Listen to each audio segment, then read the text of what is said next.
Yo, what's up mga kaibigan? Nandito na tayo magkwentuhan. Ang Los Angeles Lakers ay interesado sa mga 3&D players matapos ang kanilang hindi magandang performance sa depensa ngayong season. Partikular na mga wing 3&D players mga kaibigan na makakatulong kay Luka Doncic at Austin Reeves na depensahan ng mabibilis na mga guards. Ang main target nga nila ay si Herb Jones ng New Orleans Pelicans at Keon Ellis ng Sacramento Kings. Subalit kung hindi nila kayanin ng presyo nito, ang cheaper option nga ay si Derrick Jones Jr. ng Los Angeles Clippers. Subalit tila ba handa nga ang Clippers na makipag-negotiate sa lahat ng team bukod na lamang sa kanilang kapitbahay na Lakers. Kaya naman kung hindi pa din ito available, ang cheaper option nga ay si Kelly Oubre Jr. ng Philadelphia 76ers. Isang player na nag-a-average ng 17 points and 5 rebounds per game ngayong season on 50% shooting sa field at sumasahod lang nga siya ng 8 million per year mga kaibigan. For comparison ay 18 million per year nga ang Saudi Rui Hachimura na may expiring contract na din, habang si Herb Jones naman ay may sahod na 22.6 million per year.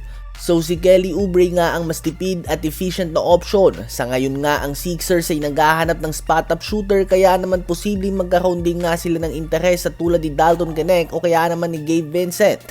Ayon din sa iba't ibang sources ay kumakalat nga ang pangalan ni Oubre Jr. ngayon sa trade talks dahil sa kanyang expiring contract. Hindi nga siya nakikita ng Sixers bilang long-term piece na tutugma sa mga edad na meron sila Tyrese Maxey, Jared McCain at VJ Edgecombe. Kaya naman habang hindi pa ito umaalis sa kanilang team, gusto na nga nila itong may trade upang may makuha naman silang kapalit nito bago umalis sa free agency. Gusto nyo bang mapunta sa Lakers si Kelly Oubre Jr.?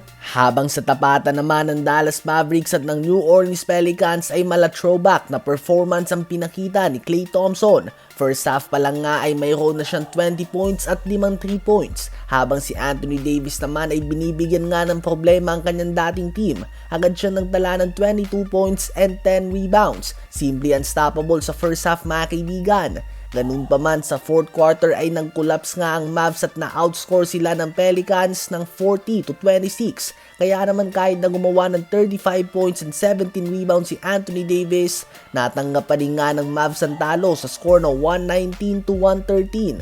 24 points and 9 rebounds si Zion Williamson in just 25 minutes. 19 points, 11 rebounds and 6 assists ang rookie Derrick Quinn.